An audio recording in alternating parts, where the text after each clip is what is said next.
metoyelaka awa nani nzambe elokola mutu oyo alongwe l'église jamais koki kopanzana to kokaba parce que boza kowela nini eloko ya communauté comptabilité ezali bien classé administration oyebani badiacre bayebani batata ya service financier kikan bayebani yozo banza mutu ozali banga na mabele oke soki okufi sikoyo ke alema monsi mamwangane na ye msukutu ke omona mpe tata na tanga azaliki wana ye mpe kute mzaza omona mbongo yango azalaki kaka contrat baza kosipote kaka imeni ayebi ne kute bambongo utaka wapi banini tout ça service service na église na communauté ifo ezala ya ndenge na ndenge na ndenge eza kaka kokokende bongo baéglise ezalaki bayebi kute nani yango mutu afunda yango eza koexiste ndenge nini oyo wana mpona erataki kokontinue koexiste na ndenge tata wana azalaki kodirige yango église eza compagnie soki totali mpe église eza compagnie publique communauté toyokani awa koya komona ete sikoyo Jonathan akimi na zamba et puis Abimelech avandi na Opra na ville wana na bango na Gilead wana abandika kodirige pour 3 ans ya pasi Israël ko nyoka makina taya mwana oya Gedeon diable sansa kasa saga ya mwana MCM saga na Israel saga you know them they are in their fruit terrible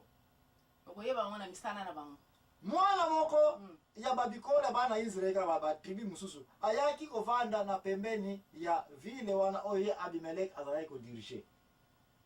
azalaki pe mwa mukonzi azalaki pe na batu ne ba travailler na ye komone Gal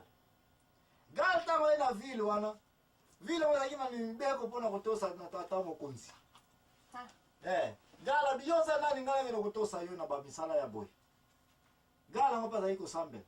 moi muke parce que Israël a toujours kolobila ko bema basu bana na nzambe te ko bema bango pesi libota na nzambe te parce que basansakana na bango kutu déjà c'est pour vous dire que après Israël et dimina Égypte bana na nzambe Égypte pour Canaan bana na nzambe Canaan ta ya Josué bana na nzambe après Josué ko benga lisusu e bana Israël bana na nzambe te oh lord eloko mo etika na mo lisusu te kimpe venir se kima na brr etini muka na kokorika wede muka déplacement comme on a dit Gal sikoyo rapport ekepa Abimelech Gal aza na mboka oyo ko aza ko respecter yote discussion ko koya albiale Gal olanda ifo na boma ye aya ko landa boy Gal a organiser mo groupe ba soda ba défendre Akimi Abimelech ayeka bibolanda suna kota na koti ba koti kuna balandi lisusu vilo na balanda ke bitumba ye makasi albiale na vile on te protéger na ko kota na ko sansa ka sa vile ko kota ka bitumba ti na mboka ya bato kobosa na te Jonathan a prophétisé na masesina ya banzete alobete boya al premier konso boya ko vana se ya kimpozi na ya nzeta banzube oya ko boya tsafu moto ekozala wana na kolanda eti na Liban peti wana Abimelech alanda ki Gal ti na bababele ba Liban moto bitumba elongo na mboka na zolanda kaka Gal esili na olanda ozokoka no etetika ye landa ye kaka ti moto ekotaki ti na baba pays wana mso landa ki zizani ya somo na pembeni ya Kana na wana desuka oya komona ete vilo la na okota vilo ba bakimi na ndako na ya montagne ya mulayi batongaki po bakima kana ka de guerre ya dia okota weno kotumba ndako ngo fimwa vala mukeli bara ni ataki église akwei akodi mutu na mabele wana pa moi verti Jésus mwana mwasi ya kalisusu amoni ya bi me mutu ngaya ko bomanga et puis siko na moni akomi na problème moi ça zongeli mwana mwasi ya ndenge ka Jael ndenge bomelaki mokonzi Sizare wana Yesu azwi libanga po koda kai na mutu akufa kinanu te mwasa mwa kimi me de panique ezwi amoni jeke sili pota wazokaki ezalaki munene mingi akoma ko sina ibaki makila inge sila na nzoto abengi basoda na betala soki na kufi ekozala ete mwana mwasi mtasala nini abominga ye bino basoda na ngaba edenga retard na kokufa mais botie na ngaba mabanga na likolo comme ça kilo wana pa na kufa na ngaka comme ça e mona na yete babomenga na mibali na kufelaki na guerre kelo babikeza ki mwana mwasi ka mtu abominga ndende mwana akufelaka meno mwana mwasi mtakodaka Abimelech de akufaka mama ani leso nini wa prendre na situation oya saga oya siliko kota na bana ya héritage ya Gédéon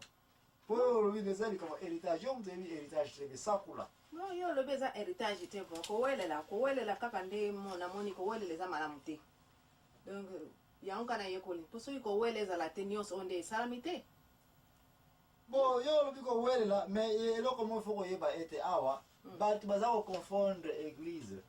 Bat baza ko confondre eloko public. Yango za ko mona partout que na monde, soko moni mutu, un citoyen, ayebi ko respecter biloko ya public ete. Ayebi ko respecter mutoki ya batu te. Mutu wana na vie na ye na libota na progrès kotika la jamais kozala. Kozala. Okoki ko yiba eloko ya public te. Yeah, okoki te. Oh, bataki libaya wana na pont wana ke 50 km à l'heure. Po bakame eya malembe. Yo ke wana olongoli libaya wana. Okay ko sala ngo wese na ngaba. Fenêtre na yo whatever you can do with. Eloko ngala ya public. Ye bakate soki muntu kaza ko ya ye bakte kurbira makasi zana pase chauffeur ngaza mupaya ayebi angle ya violation ya kurbira wana te. Butaba tsaba pano wana ba signal wana po aider chauffeur nyonso ke ba kurbira makasi 20 à l'heure. Yo longo ya accident sale misere na makila wana zana na mutuna yo parce que c'était bien public. Yeah. Oyela wenze bazosala wenze basali mabaya o awa tokosala zando na butu oye mabaya nyonso na longo ya okena ngona ndako na yo se na kotonga ndako na yo solo kasi ko quartier wana bamalali za kokota po bazote yaka na mabele ba typhoid za ko yako matela ka bambazo kokota ba ikole négligence yo mtu zwaki ba biloko nyonso na okoye ko bongsa condition hygiénique ya bien mais ozu ya okena ngona ndako na yo okoti si saga na ndako na yo ozo ndia osepeli mei okofuta ngo okena zambo moni po ezalaka wana ba kamele ya kapweke na ngamu suko no kozwa nini babiloko kolia ezonga na basite po batu pauvreté elonga kolia ezala malamu yo nzela na pona olongwe mabaya oyo mabaya ona yoko sisa ngo ndako na ngai sava kende ndako neko sila butu wana chauffeur alekaki na ngamba yebike oh pona wana ezaka makasi chaque jour na lekela ka wana mais si quoi hier moni tenzo kali olongwe quelque mabaya et puis kamne balancer chubu na mai lubwa ba kufi yo po yo na kisimbe la ka awe simbe za ka kisimbe ngo ingeye bien public basaka na kana note bien on za ba mona ete yo moni ke biloko soko simba te vi même si ba pese mbongo commerce ko sala ba mama montu mate ko mokena we biteke ozo futa oh mbongo na pese ngeza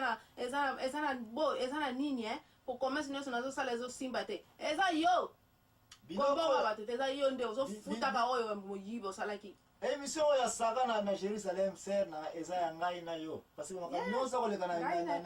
na Israel awa ko ezo lekana vina biso ndeko ya okuta ete ere na bwake ino ba question ka vato zonga to analyser yango par ba question na tuna ibino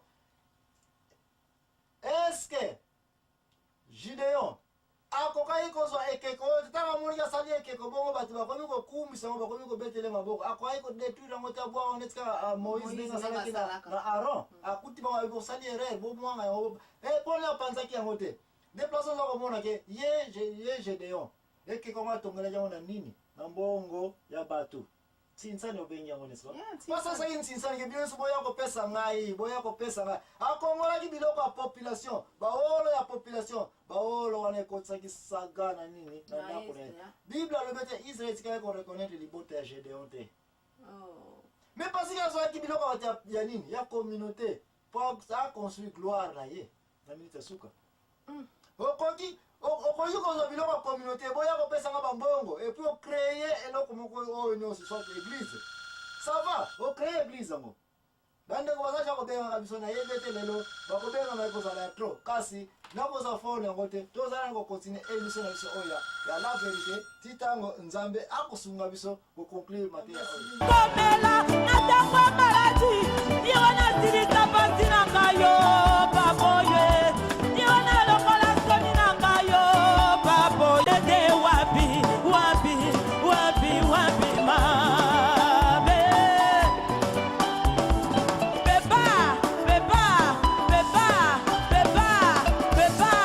beba zabata malamu